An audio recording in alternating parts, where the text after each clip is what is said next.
કેમ છો વિદ્યાર્થી મિત્રો? હું કરણ કાયસ્થ, આર્યન નાયક હાઈસ્કૂલ સરીપુર, ધોરણ 11 સાયન્સ રસાયણ વિજ્ઞાન, ચેપ્ટર નંબર 6 ઉષ્માગતિશાસ્ત્ર. એને કહેવાય થર્મોડાયનેમિક્સ. શું કહેવાય? થર્મોડાયનેમિક્સ, ઉષ્માગતિશાસ્ત્ર.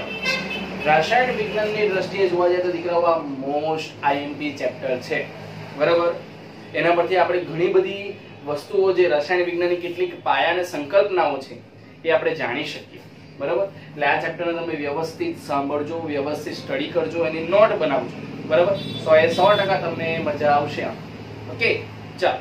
તો આપણે એની જો ઇન્ટ્રોડક્ટરી, તમને જો ઇન્ટ્રોડક્શન આપું અંદર, તો આપણે કેમેસ્ટ્રીમાં, રસાયણ વિજ્ઞાનમાં 3 વસ્તુ એવી છે કે આપણે પહેલા સમજવી પડે જો આની સાથે સમજવું હોય તો એક છે ઉષ્માગતિશાસ્ત્ર, બીજું છે રાસાયણિક સંતુલન અને ત્રીજું છે રાસાયણિક ગતિકી. શું? ઉષ્માગતિશાસ્ત્ર, રાસાયણિક સંતુલન અને એક છે રાસાયણિક ગતિકી. આ 3 ને જો તમે પેરેલલ એનું ઇન્ટ્રોડક્શન મેળવી લો ને તો તમને ખ્યાલ આવી જાય કે એનું કામ શું છે રસાયણ વિજ્ઞાનનું, બરાબર. તો સમજ પડી જાય કે આપણે શું કામ અને ભણવાના છીએ. ઓકે, ચાલો. તો આ ઉષ્માગતિશાસ્ત્ર આપણે આ ચેપ્ટર સ્ટાર્ટ કરવાના છે, આપણું થર્મોડાયનેમિક્સ. અને જો આપણે કેમેસ્ટ્રીના પાર્ટની વાત કરીએ તો એક ફિઝિકલ કેમેસ્ટ્રી, ભૌતિક રસાયણશાસ્ત્રમાં આનો સમાવેશ કરવામાં આવે છે. ઓકે, ચાલો. તો હું સ્ટાર્ટ કરું છું, તમને પ્રસ્તાવના સમજાવું છું, તમે સમજો અને તમે નોટ પણ સાથે બનાવો તો સારું રહેશે. ઓકે, ચાલો. તો આપણે અહીંયા પહેલા હેડિંગ આપું છું, ઉષ્માગતિશાસ્ત્રનું જ હેડિંગ આપું છું, ઉષ્માગતિશાસ્ત્ર. આપણને શેની માહિતી મળે છે એના પરથી એ આપણે સમજાવીએ છીએ કે 3 વસ્તુ, ઉષ્માગતિશાસ્ત્ર, રાસાયણિક સંતુલન અને રાસાયણિક ગતિકી, આ 3 જે આપણે વિજ્ઞાન સમજવાના છે એના પરથી કઈ સમજૂતી મળે છે આપણને, બરાબર. તો પહેલી વસ્તુ ઉષ્માગતિશાસ્ત્ર, જે આપણે થર્મોડાયનેમિક્સ, બરાબર, એ જ શીખવાના છે. તો ઉષ્માગતિશાસ્ત્ર રસાયણ વિજ્ઞાનમાં જે પ્રક્રિયાઓ થાય છે એ પ્રક્રિયા પરિણમશે કે નહીં, એટલે કે પ્રક્રિયા થશે કે નહીં, એની સમજૂતી આપે છે આપણને. એટલે મોસ્ટ આઈએમપી છે. તો આપણે શું લખી શકાય કે, અને આપણે સ્ટાર કરી દઈએ અને એટલે કે ઉષ્માગતિશાસ્ત્ર, ઉષ્માગતિશાસ્ત્ર પ્રક્રિયા પરિણમશે કે નહીં, પરિણમશે કે નહીં એ વિશે સમજૂતી આપે છે. સમજ પડે છે શું કહેવા માંગુ છું? પરિણામશે કે નહીં એટલે કે તમારી પ્રક્રિયા થશે કે નહીં, બરાબર, એના વિશે સમજૂતી આપે છે. અને એના માટે આજે ઉષ્માગતિશાસ્ત્રમાં એક વૈજ્ઞાનિક છે, મોસ્ટ આઈએમપી છે, ગિબ્સ નામનો વૈજ્ઞાનિક આવ્યો હતો. કયો? ગિબ્સ, બરાબર. અને ગિબ્સે કેટલાક આપણને તારણો આપ્યા હતા. તેમાં 3 તારણો તમને અત્યારે પ્રસ્તાવનામાં બતાવું છું, એનાથી તમને થોડો ખ્યાલ આવશે, બરાબર. તો આપણે અહીંયા લખીએ કે ગિબ્સ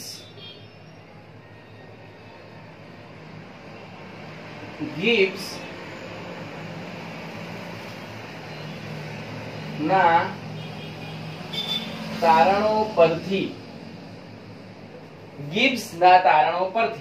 તો ગિબ્સે આપણને 3 ઇક્વેશન જે આપ્યા હતા કે ગિબ્સે કહ્યું હતું, ગિબ્સનું સૂત્ર છે તો એને ડેલ્ટા જી વડે દર્શાવીશું આપણે. શું?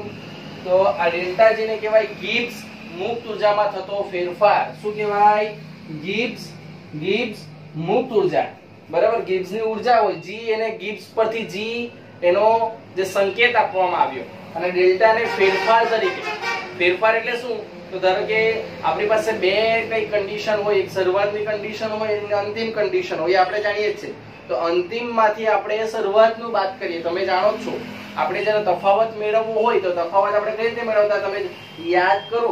બોઇલ, ચાર્લ્સ અને ગેલ્યુશેકમાં આપણે શરૂઆતનું અને અંતિમનું, તો અંતિમમાંથી પ્રારંભિક બાદ કરીએ. તો અંતિમમાંથી જે પ્રારંભિક બાદ કરીએ એને ફેરફાર કહેવાય, અને એ ફેરફારને તમે ડેલ્ટા તરીકે દર્શાવી શકો, બરાબર. એટલે કદાચ જો તમારે આને યાદ રાખવું હોય તો કેવું, G2 - G1, આ રીતે અંતિમ માઈનસ પ્રારંભિક, બરાબર. તો એને કોમન રીતે શું લખી શકાય?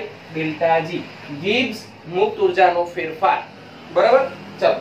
તો આ મુક્ત ઉર્જાનો જે ફેરફાર છે એ જ્યારે નેગેટિવ હોય, આ એક મૂલ્ય ધ્યાન આપજો, delta G is equal to 0 હોય, આ એક બીજું મૂલ્ય અને delta G is equal to positive.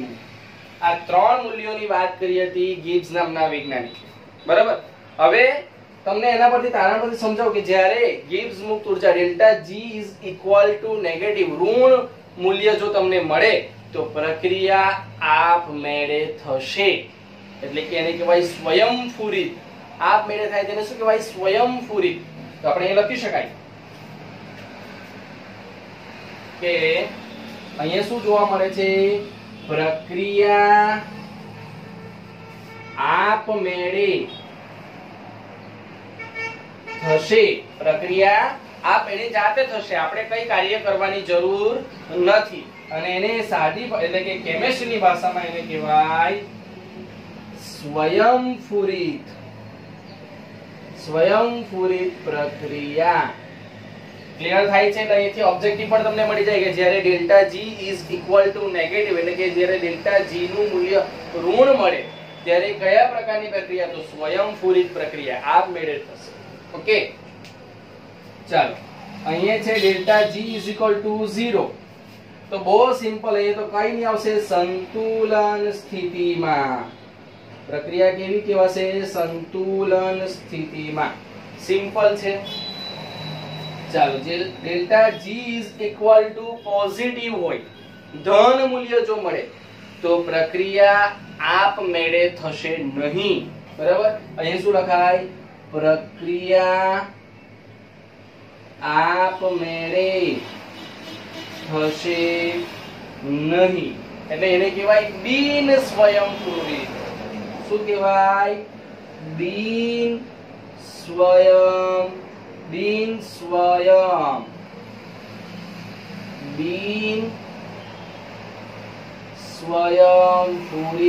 પ્રક્રિયા. તો તમને ખ્યાલ આવી ગયો હશે કે સ્વયંસ્ફુરિત કોને કહેવાય, બિન સ્વયંસ્ફુરિત કોને કહેવાય અને સંતુલન કોને કહેવાય. તો જે આપમેળે જાતે પ્રક્રિયા કરે તેને કહેવાય સ્વયંસ્ફુરિત. બરાબર. Delta G is equal to 0 જ્યારે ડેલ્ટા જી મુક્ત ઉર્જાનું જો ફેરફારનું જે મૂલ્ય છે એ 0 જો મળતું હોય તો સંતુલન સ્થિતિમાં છે પ્રક્રિયા. બરાબર. પણ જ્યારે delta G is equal to positive મૂલ્ય, આ તો મેં ખાલી ચિહ્ન દર્શાવે છે કે તમને જ્યારે કંઈક તમે કેલ્ક્યુલેશન કરો અને તમને જે મૂલ્ય જે તમને જવાબ મળે એ જવાબ તમારો ધારો કે પોઝિટિવ મળે એટલે કે ધન મૂલ્ય મળે તો એ પ્રક્રિયા આપમેળે થશે નહીં. એના પર કંઈ ને કંઈ કાર્ય કરવું પડે એટલે એને કહેવાય બિન સ્વયંસ્ફુરિત. તો ત્રણે ત્રણ વસ્તુ તમને ક્લિયર થાય છે. તો ઉષ્માગતિશાસ્ત્ર જે આપણે ભણવાના છે આ ચેપ્ટરમાં તે શું કહેવા માંગે છે કે પ્રક્રિયા પરિણમશે કે નહીં, થશે કે નહીં. તો આપણને ખબર પડી જાય આ ગિબ્સ મુક્ત ઉર્જાના જે મૂલ્ય પરથી કે જો નેગેટિવ આવ્યું તો ખબર છે કે થવાની જાતે, 0 આવે તો ખબર પડી કે સંતુલન સ્થિતિમાં છે અને પોઝિટિવ આવે તો આપણને ખબર પડે કે આપમેળે થવાની નથી, આપણે કંઈક કાર્ય કરવું પડશે. તો તમને આ એક પ્રસ્તાવના પરથી હું સમજાવવા માંગુ છું કે ઉષ્માગતિશાસ્ત્ર શું કહેવા માંગે છે. ક્લિયર થાય છે? સમજ પડે છે? ચાલો, એક બીજી વસ્તુ ઉષ્માગતિશાસ્ત્ર પછી આપણે એને બહુ ડિટેલમાં નથી સમજવાનું પણ તમને ખ્યાલ આપી દઉં. બરાબર. ચાલો, બીજું છે આપણી પાસે રાસાયણિક સંતુલન. રાસાયણિક સંતુલન.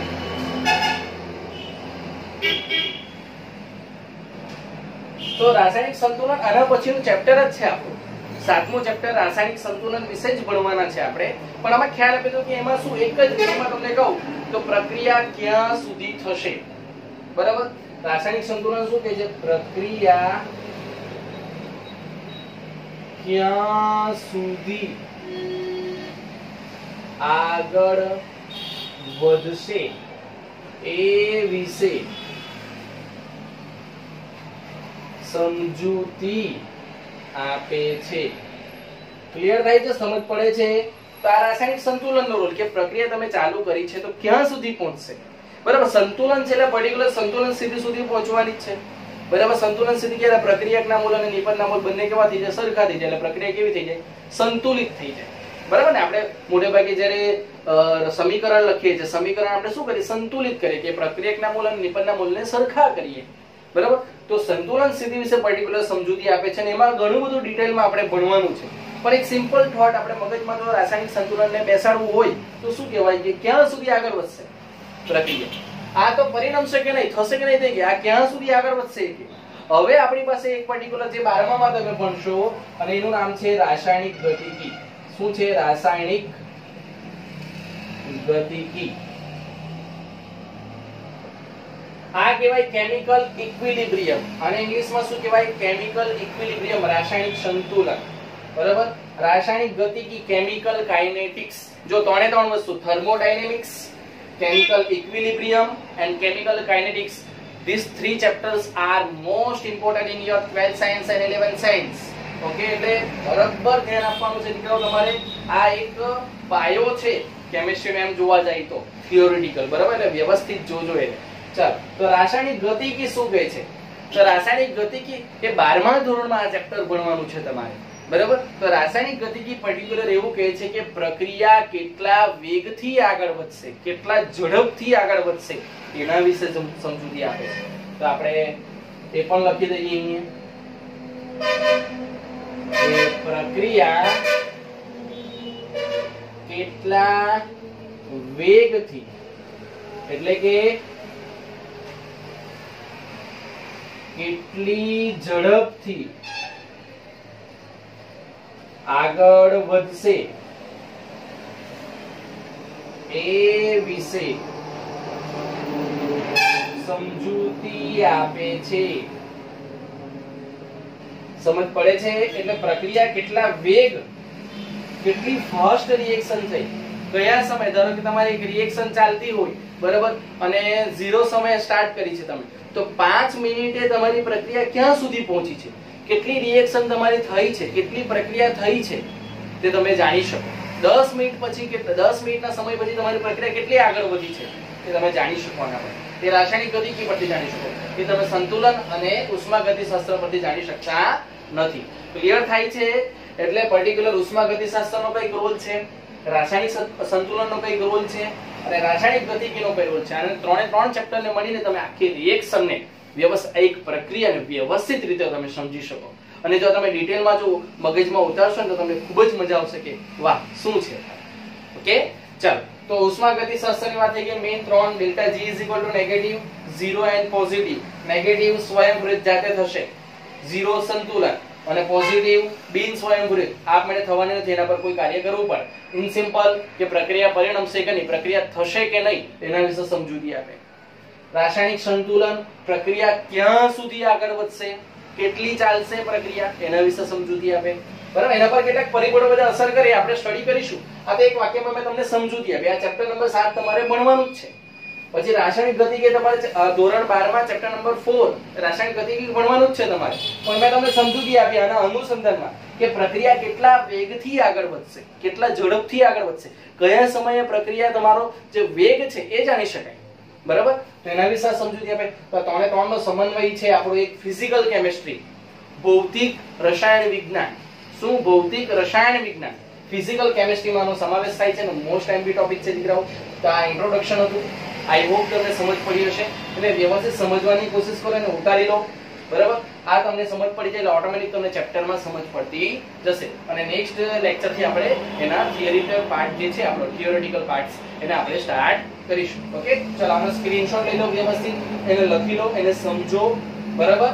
અને જો તમને આમાં સમજ પડી હોય અને તમને ગમ્યું હોય તો મને કોમેન્ટ બોક્સમાં આવીને થમ્સ અપ બતાવો, અન્ડરસ્ટુડ સર લખો, મને સમજ પડી ગઈ છે એવું લખો. બરાબર? તો દીકરો મને એમ થાય કે મેં જે કંઈક ભણાવું છું એ તમને ગમે છે અને તમને સમજ પડે છે. ઓકે, ચાલો આને લખી કાઢો, ત્યારબાદ આપણે આગળ જઈશું. Okay, thank you.